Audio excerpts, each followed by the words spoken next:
Hey guys, I want to make a quick video on how we package perch. We catch about 1,000, 1,500 perch in a winter and we eat them all year and we want them fresh. Freezer burn comes from air getting onto the fillets. That's where that white nasty thing is. That's where the bad flavor is. They go to waste. But if you do it right, it can easily last for a full year in just a Ziploc bag. I've used a bunch of different Ziploc bags. I'm going to put a link to this kind below. These are the Glad deep freezer Ziploc bags. They're just heavier, the zipper's better. That makes a big difference. I've used them all, the Ziplocs and everything, and these are the best. So what we do, we fillet all these fish. The way I rinse them is just getting a big oversized bowl, loading the fillets up in there, and I exchange the water about twice.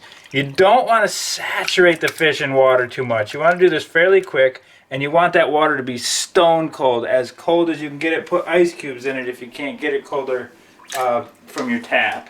So I've rinsed them out by doing that. I find that way better than like just trying to rinse in a colander or something, because now the junk kind of floats out, you exchange the water out, and you've got some nice clean fillets.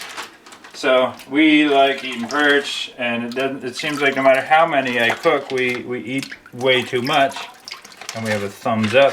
So I load up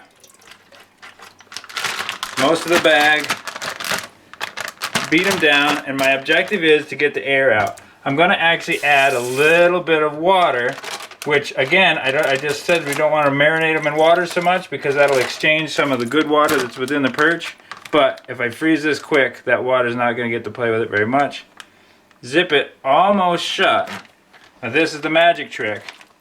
And I really think this works better even than using a vacuum sealer. The water pressure, when you do this underwater, pushes the air out. I work it around, and then I zip it shut underwater. Magic! That is a nice, tight bag of perch with no air to it. Now the last thing to do, pick your spot in the freezer for perch to go and place them in there and don't touch them. When they get rummaged around in the freezer, that's where they get those, they get ding marks and that pokes holes in them, and that's where you get your freezer burn. So I have like a shelf or something in the freezer, and I set them all nicely there and pull them out in the middle of summer, and there they are, good to go.